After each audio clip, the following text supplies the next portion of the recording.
परम प्रेममय जुगपुरुषोत्तम श्री श्री ठाकुर अनुकूल चंद्रेर आतुल चरण जानाई आमार शतकोटी प्रणाम। जय गुरु सकल इष्टप्राण दादा मायरा। पवित्र महाषष्ठीर दिन पालन करुन এই মহা টোটকা। এক মুঠো লবণ নিয়ে করুন এই বিশেষ কাজ। মহাষষ্ঠীতেই কিন্তু আপনার কপাল খুলে যাবে। রাতারাতি বড় কোনো সুখবর পাবেন এবং সকল বাধা সমস্যা সমস্ত কিছু দূর হয়ে অর্থ কিন্তু হু করে আসতে থাকবে। আপনারা এই বিশেষ কর্মটি যারা পুরোপুরি ভাবে পূর্ণ ভক্তিভরে শ্রদ্ধাভরে বিশ্বাস ভরে পালন করতে পারবেন তারা কিন্তু অতি অবশ্যই মহাফল লাভ করবেন। দুর্গাপূজার প্রত্যেকটা দিনই কিন্তু আমাদের প্রত্যেকের কাছে খুবই গুরুত্বপূর্ণ। তাই দুর্গাপূজা চলাকালীন এই কাজটি আপনারা কিন্তু যে কোনো দিনেই করতে পারেন। এক মুঠো লবণ নিয়ে বাড়ির এই বিশেষ স্থানে আপনারা কিন্তু ছড়িয়ে দেবেন। বাস্তুদোষ দূর হবে এবং প্রচুর অর্থ আসবে। মা দুর্গার আশীর্বাদ আপনারা কিন্তু প্রত্যেকেই লাভ করবেন। এর মধ্য দিয়ে আপনার পরিবারের সুখ শান্তি বজায় থাকবে। প্রত্যেকে বিভিন্ন প্রকার রোগ শোক থেকে মুক্তি লাভ করবে। কোন সেই বিশেষ কর্ম আমরা প্রত্যেকেই পালন করব, চলুন সেটি জেনে নেওয়া যাক। সামনে আসতে চলেছে দুর্গাপুজো। এই সময় দেবী দুর্গা কৈলাস থেকে মর্তে আসেন তার সকল ভক্তদের মনস্কামনা পূরণের জন্য। তাই আপনার গৃহে যদি কোনো বাস্তুদোষ থাকে বা আপনার পরিবারের কোনো সদস্যের উপর কোনো রকম নজরদোষ যদি লেগে থাকে সেটি কাটানোর জন্য এই বিশেষ উপায়টি অতি অবশ্যই করবেন। এতে আপনারা সকল সমস্যা থেকে মুক্তি পেতে পারেন, কারণ এই সময় দেবীর আশীর্বাদ খুব সহজেই কিন্তু লাভ করা যায়। দুর্গাপুজোর শারদীয় নবরাত্রিকে বলা হয় শক্তি প্রাপ্ত করার নবরাত্রি। তাই এই সময় মায়ের পূজা করলে মা তার ভক্তদের ডাকে সাড়া দেন এবং তাদের সকল মনস্কামনা পূরণ করে থাকেন। গৃহের বাস্তুদোষ কাটানোর জন্য নানা রকম প্রতিকার বা উপায় বাস্তুশাস্ত্রে উল্লেখিত আছে। তার মধ্যে লবণ দিয়ে একটি মক্ষম প্রতিকার কিন্তু আপনারা করতে পারেন। সেটা যদি আপনারা দুর্গাপুজো চলাকালীন কোনো একটি দিন করতে পারেন, বিশেষ করে ষষ্ঠীর দিন আপনারা যদি করেন তাহলে মা দুর্গার কৃপায় আপনার গৃহের সমস্ত বাস্তুদোষ দূর হবে এবং যে গৃহে কোনো বাস্তুদোষ থাকে না সেই গৃহে অর্থ প্রাপ্তির যোগ তৈরি হয়, সেই গৃহ থেকে রোগ জ্বালা যন্ত্রণা দূর হয়। আজকে এই ভিডিওতে আমরা আলোচনা করব লবণের কোন উপায়ে সমস্ত বাস্তুদোষ দূর করা যায়। 2024 সালে পঞ্চমী পড়েছে। বাংলায় 21 তারিখ, ইংরেজি 8ই অক্টোবর মঙ্গলবার সকাল 7:09 পর্যন্ত। ষষ্ঠী 22শে আশ্বিন 9ই অক্টোবর বুধবার সকাল 7:32 পর্যন্ত এবং সপ্তমী 23শে আশ্বিন 20 অক্টোবর বৃহস্পতিবার সকাল 7:25 পর্যন্ত। অষ্টমী 24শে আশ্বিন 11ই অক্টোবর শুক্রবার সকাল 6:48 পর্যন্ত। সন্ধ্যা পূজা সকাল 6:24 থেকে 9:12 মধ্যে। নবমী ও দশমী 25 তারিখ 22শে অক্টোবর। নবমী থাকবে শনিবার সকাল 5:44 পর্যন্ত। তারপর দশমী। নবরাত্রির 9 দিনের শেষ দিন হলো 12ই অক্টোবর। এই 12ই অক্টোবরের আগে 9 দিনের যে কোনো দিনে যদি লবণের এই উপায়টি আপনারা করতে পারেন তাহলে কিন্তু অত্যন্ত ভালো ফল পাবেন। যদি সম্ভব হয় আপনারা এই উপায়টি প্রতিদিনই করতে পারেন। দুর্গাপূজা আমাদের জীবনে অনেক আনন্দ নিয়ে আসে। মা দুর্গা আপনার পরিবারের উপর সহায় থাকবেন যদি সঠিকভাবে আপনারা এই উপায়টি করতে পারেন। বাস্তুশাস্ত্রে লবণের বিশেষ গুরুত্ব রয়েছে। লবণের একটি উপায়ে বাস্তুদোষ দূর হয়ে যায়। লবণের এই উপায় যদি আপনারা বিশেষভাবে পালন করতে পারেন তাহলে বাড়িতে লক্ষ্মী আগমনের পথ প্রশস্ত হয়। পরিবারের সদস্যরা সমস্ত কাজে সাফল্য লাভ করে থাকেন এবং সুখ শান্তিতে জীবন ভরে ওঠে। লবণের কোন উপায়ে এই সমস্ত লক্ষ্য পূরণ করা সম্ভব, চলুন জেনে নেওয়া যাক। আপনারা এই উপায়টি পালন করার জন্য নবরাত্রি চলাকালীন একটি কাঁচের পাত্র নেবেন। এই পাত্রটিতে কিছুটা লবণ নেবেন এবং এর সাথে 4-5টি লবঙ্গ রেখে দেবেন। এই লবঙ্গগুলি যেন ফুল সমেত থাকে সেটি কিন্তু দেখে নেবেন। এটিকে বাড়ির উত্তর পূর্ব কোণে এমনভাবে রাখবেন যাতে কারো দৃষ্টি না পড়ে।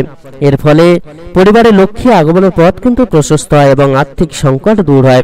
যদি আপনার উপর কারোর কুনজর লেগে থাকে তাহলে লবণের উপর থাকা সেই লবঙ্গ কুনজর কেড়ে নেয়। নবরাত্রি শেষ হয়ে যাওয়ার পর এই লবঙ্গটিকে আপনার বাড়ির বাইরে কোথাও ফেলে দেবেন। যদি আপনারা রোজ সিন্দুক লবণ মিশ্রিত জলে স্নান করেন তাহলে আপনার উপর কারোর কুদৃষ্টি পড়তে পারে না। যদি আপনার গৃহে প্রতিদিন ঝগড়া অশান্তি লেগে থাকে তাহলে জানবেন বাস্তু দোষের মাত্রা আপনার গৃহে অনেকটা বেড়ে গেছে। এর থেকে মুক্তি পেতে রোজ আপনারা লবণ মিশ্রিত জল দিয়ে কিন্তু ঘর মোছার চেষ্টা করবেন। ঘর মোছার জন্য যে বালতিটি আপনারা ব্যবহার করেন সেটি নীল রঙের নেওয়ার চেষ্টা করবেন। আপনারা যদি সিন্দুক লবণ মিশ্রিত জল দিয়ে ঘর প্রত্যেকদিন মোছেন তাহলে কিন্তু খুব ভালো ফল পাবেন। এছাড়া আপনারা সাদা লবণ মিশ্রিত জল দিয়ে ঘর মুছতে পারেন। ঘর মোছার পর সেই জলটিকে অবশ্যই আপনারা বাড়ির বাইরে ফেলে দেবেন। এতে আপনার বাস্তুদোষ অনেকটাই কেটে যাবে এবং মা দুর্গার আশীর্বাদে আপনার গৃহে রোজকার জ্বালা যন্ত্রণা অশান্তি সব দূর হয়ে যাবে। আপনারা বাড়ির প্রত্যেকে একটি সুস্থ জীবন কাটাতে পারবেন।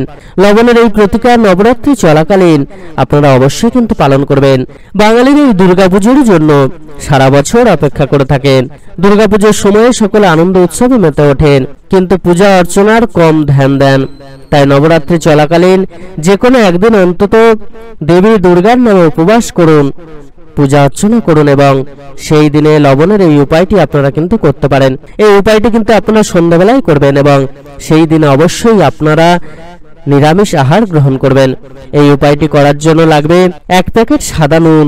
আপনি ডান হাতে 1 মুঠো লবণ নেবেন এবং সেটি নিয়ে আপনার সদর দরজা দিয়ে আপনার বাড়ির ভিতরে প্রবেশ করবেন। এরপর আপনার ঘরের ভিতরে গিয়ে ক্লকওয়াইজ অর্থাৎ ঘড়ির কাঁটার দিক যেদিকে ঘুরছে সেই দিকে কিন্তু 3 বার মাথার উপর দিয়ে ঘোরাবেন। এরপর সেই 1 মুঠো লবণ নিয়ে সদর দরজা দিয়ে সোজা বাইরে বেরিয়ে আপনার বাড়ি থেকে দূরে গিয়ে কোথাও এটিকে ফেলে দেবেন। এর ফলে আপনার বাড়ির সমস্ত বাস্তুদোষ দূর হয়ে যাবে। নবরাত্রির এই সময়ে দেবী দুর্গার অপার কৃপা দৃষ্টি লাভ করা যায়, কিন্তু অনেকেই সেটি জানেন না যে কিভাবে সেটি করতে হয়। এই জন্য দেবী দুর্গার নামে একদিন উপবাস রাখবেন এবং আপনার সকল মনস্কামনা মায়ের কাছে কিন্তু জানাবেন। যদি আপনার উন্নতির পথে বাধা পড়ে তাহলে আজই গৃহে থাকা বাস্তুদোষ দূর করুন এবং আর এই উপায়টি কিন্তু যথাযথভাবে পালন করুন। দেখবেন সমস্ত দোষ কেটে গিয়ে আপনার জীবন ধন্য হয়ে যাবে। আপনারা বিশেষ টোটকার কথা শুনলেন। মহাষষ্ঠীতে এই বিশেষ কর্ম বা দুর্গাপুজোর প্রত্যেকটা দিন এই বিশেষ কর্ম যদি আপনারা করেন, শাস্ত্রে বলা হচ্ছে যে বিশেষ ফল আপনারা লাভ করবেন। কিন্তু পরমদয়াল যুগপুরুষোত্তম শ্রী শ্রী ঠাকুর অনুকূলচন্দ্র বারবার করে আমাদেরকে বলেছেন নিজেদেরকে আগে ঠিক হতে হবে, তাহলেই সমস্ত কিছু সম্ভব হবে। আজকে সকালের ভিডিওটা কিন্তু খুবই গুরুত্বপূর্ণ। আপনারা প্রত্যেকেই কিন্তু দেখে নেবেন ভিডিওটা, অতি অবশ্যই দেখবেন।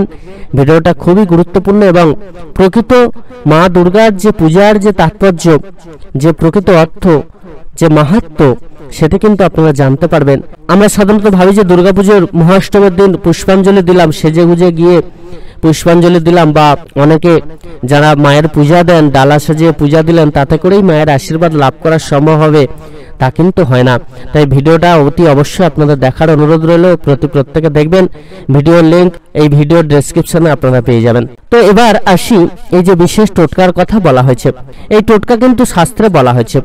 পরমদয়াল যুগপুরুষোত্তম শ্রী শ্রী ঠাকুর বলেন, যদি ভগবানের আশীর্বাদ লাভ করতে চাও, যদি মায়ের আশীর্বাদ লাভ করতে চাও, তাহলে অতি অবশ্যই তাঁদের কৃপা পেতে তাঁদের বলা কর্মগুলোকে মেনে চলতে হবে। ভগবানের কৃপা পাওয়া, কৃপা অর্থে করে পাওয়া। পরমদয়াল কিন্তু স্পষ্ট করে বললেন, তুমি কর্ম করো, ফল তুমি লাভ করবে, তবে কর্মটা সঠিক হওয়া চাই। আর এই কর্ম করার আগে নিজেদেরকে আগে সঠিক করে তুলতে হবে। সঠিক কর্ম করতে গেলে নিজেদেরকে তো সঠিক হতে হবে। নিজেদের চাল চলন, আচার ব্যবহার, অভ্যাস সমস্ত কিছুকে সঠিক করে তুলতে হবে আর কর্মটাকে সৎভাবে করতে হবে, যাতে করে আমরা প্রত্যেকেই কিন্তু মায়ের আশীর্বাদ লাভ করতে পারি। এই দুর্গাপুজো মনেই হলো কিন্তু মহাশক্তির আরাধনা করা। আজকে সমাজ দেখুন উচ্ছৃঙ্খল হয়ে গিয়েছে। সমাজে আজকে অসুরদের প্রভাব কিন্তু বৃদ্ধি পেয়েছে, যার জন্য এই যে বিভিন্ন ধরনের নারকীয় ঘটনাগুলো সামনে আসছে। মা দুর্গা কিন্তু অসুরকে বধ করেছিলেন। আমাদের প্রতি প্রত্যেকেরই আমাদের দেহের মধ্যে যে অসুর আছে সেই ষড়রিপুকে বধ করতে হবে। আমাদের কামনা, বাসনা, লোভ, লালসা, অহংকার, হিংসা এই সমস্ত জিনিসকে বধ করতে হবে। তবেই কিন্তু আমরা মায়ের আশীর্বাদ লাভ করতে পারবো, আমরা মায়ের পূজা করার যোগ্যতা অর্জন করতে পারবো। শুধুমাত্র নতুন পোশাক পরেই পুষ্পাঞ্জলি দিলেই কিন্তু মাকে আমরা সন্তুষ্ট করতে পারবো না। নিজেদেরকে আগে শুদ্ধ করতে হবে, পবিত্র করতে হবে, তবেই আমরা মায়ের পুষ্পাঞ্জলি দেওয়ার অধিকার লাভ করতে পারবো। আর এর জন্য যেটা সবার আগে প্রয়োজন সেটা হচ্ছে নিজেদের মানুষ করে গড়ে তোলা। প্রত্যেকটা মাকে যেমন লক্ষ্মী স্বরূপিণী হয়ে উঠতে হবে, মা দুর্গার মতো হয়ে উঠতে হবে, ঠিক তেমন ভাবেই প্রত্যেকটা মাকে কিন্তু লক্ষ্মী স্বরূপিণী হয়ে মা দুর্গার রূপ ধারণ করতে হবে। প্রত্যেকটা মাকেই কিন্তু মা দুর্গার মতো হতে হবে। তিনি মহিষাসুরকে বধ করেছিলেন, এর মধ্য দিয়ে তিনি আমাদেরকে বুঝিয়ে দিলেন যে আমাদের যে অসুর স্বভাব, এই অসুর স্বভাবকে কিন্তু বধ করতে হবে, আর তার জন্য মাতৃভাব জাগাতে হবে। আমাদের মনের মধ্যে মাতৃভাব জাগলেই কিন্তু আমাদের মন থেকে এই যে অসুর স্বভাব এটা কিন্তু দূর হয়ে যাবে, আমাদের কামনা, বাসনা, লালসা সমস্ত কিছু দূর হয়ে যাবে। আমরা যদি প্রত্যেককে মা জ্ঞানে পূজা করতে পারি, আমাদের মাতৃভাবকে যদি জাগাতে পারি, তাহলে কিন্তু জীবনে উন্নতি ও সাধিত হবে। এছাড়া তিনি সহজেই আমাদেরকে বুঝিয়ে দিয়েছিলেন যে আমাদের ষড়রিপু এবং আমাদের লোভ, লালসা, অহংকার সমস্ত জিনিসকে দমন করতে হবে, আমাদেরকে নিয়ন্ত্রণ করতে হবে, তবেই কিন্তু প্রকৃতরূপে আমরা মানুষের মতো মানুষ হয়ে উঠতে পারবো। প্রত্যেকটা মা যখন নিজেরা মা দুর্গার মতো হয়ে উঠতে পারবেন, সৎকে সাথে নিয়ে অসৎকে নিরোধ করতে পারবেন, প্রত্যেকটা মা যখন দু হাত দিয়ে 10 হাতের কর্ম করবেন, অর্থাৎ মা দুর্গা এই যে 10 হাতে অস্ত্র নিয়েছিলেন, এ বিষয়ে কিন্তু আমরা এর আগের ভিডিওতে আলোচনা করেছি 10 হাতে অস্ত্রের মাহাত্ম্য কি। এই যে ত্রিশূল ধরে আছেন, এই যে অস্ত্রগুলো দেখা যাচ্ছে, এগুলোর কিন্তু প্রত্যেকটা মাহাত্ম্য রয়েছে। বিশেষ করে পরমদয়াল যুগপুরুষোত্তম শ্রী শ্রী ঠাকুর অনুকূলচন্দ্র কিন্তু বলেছেন যে প্রত্যেকটা ঘরের মাই হলেন মা দুর্গা। তেনারা 2 হাত দিয়ে কিন্তু 10 হাতের কাজ করেন, সংসারকে সামলান, স্বামী, সন্তান সমস্ত কিছুকে সামলান। আর যে মা এটি করেন নিষ্ঠা ভরে, ভক্তি ভরে যে মা এটি পালন করেন, তিনিই কিন্তু প্রকৃত মা। বর্তমান সংসার আজকে কিন্তু ভেঙে পড়ছে, নিজেদের স্বার্থ চরিতার্থ করার জন্যই কিন্তু তারা মরিয়া হয়ে উঠছেন, যার জন্য নিজেরা তো ভালো থাকতে পারছেনই না, সংসারও জ্বালায় জ্বলছে, সংসারে প্রত্যেকে জ্বালায় জ্বলছে। তো এর থেকে বাঁচতে গেলে মায়েদেরকে মা হয়ে উঠতে হবে। আর প্রকৃত মা যখন এই সমাজে ভরে যাবে, তখন প্রকৃত সন্তান ওই সমাজে ভরে যাবে। মা যদি ভালো হয়, সন্তানও কিন্তু ভালো শিক্ষা দীক্ষা লাভ করতে পারবেন। তাই প্রকৃত মায়ের কিন্তু খুবই দরকার। পরমদয়াল যুগপুরুষোত্তম শ্রী শ্রী ঠাকুর অনুকূলচন্দ্র বলেছেন যে শুধুমাত্র জন্ম দিলেই কিন্তু মা হওয়া যায় না, মা হতে গেলে মায়ের সমস্ত গুণগুলো থাকা দরকার, এবং মা দুর্গার মধ্যে যে গুণগুলো ছিল সেগুলো প্রত্যেকটা মায়ের মধ্যে থাকা দরকার। তবেই কিন্তু প্রত্যেকটা সন্তান সুসন্তানে পরিণত হবে, আর এই সমাজ থেকে অসুর স্বভাব সম্পন্ন মানুষরা চিরতরে দূর হয়ে যাবে। দেখুন বর্তমানে এই যে সমাজে এত উচ্ছৃঙ্খলতা, এত অস্থিরতা, এত নারকীয় ঘটনাগুলো সামনে আসছে, এত দুর্নীতি, এত চুরি ডাকাতি হচ্ছে, এর কিন্তু কারণ একটাই। যত দেখবেন ভালো মানুষ আছেন, যারা দেখবেন ঠাকুরকে নিয়ে চলার চেষ্টা করেন, প্রচুর মানুষ যারা আবার সন্ন্যাসী হয়ে যাচ্ছেন, তারা বিয়ে থা করছেন না, এবং প্রচুর মানুষ আছেন যারা সন্ন্যাসী না হয়েও বিয়ে থা করছেন না। এটা কিন্তু ভালো মানুষদের ক্ষেত্রেই হচ্ছে, কিন্তু যারা অসৎ, যারা দেখবেন দুর্নীতিপরায়ণ, যারা সমাজের পক্ষে ক্ষতিকর, তারাই দেখবেন বিয়ে কিন্তু খুব তাড়াতাড়ি করছে এবং সন্তান নিচ্ছেন।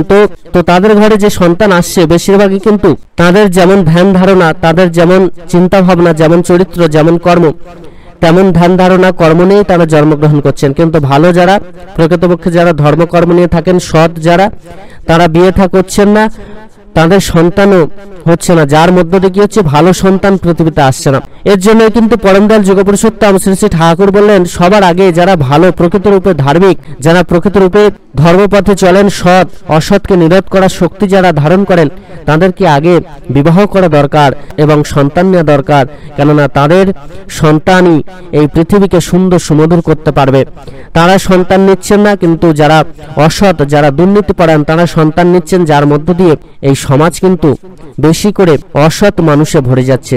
আর প্রকৃত যারা ধার্মিক, যারা প্রকৃতপক্ষে দেব সন্তান জন্ম দিতে পারতেন, তারা সন্তান নিচ্ছে না, যার মধ্যে দিয়ে দেব সন্তান কিন্তু এই পৃথিবীতে আসছে না। আর তাই কিন্তু সমাজের আজকে এই হাল। যদি সমাজে ভালো সন্তানের জন্ম না হয়, সুসন্তান যদি সমাজে না থাকে, যদি ভালো মা না থাকে, তাহলে এই সমাজ যে ধ্বংস হবে আর চরম যে অস্থিরতায় সৃষ্টি হবে, সেটা কিন্তু পরম দয়াল যুগপুরুষোত্তম শ্রী শ্রী ঠাকুর অনেকদিন আগেই বলে দিয়েছিলেন।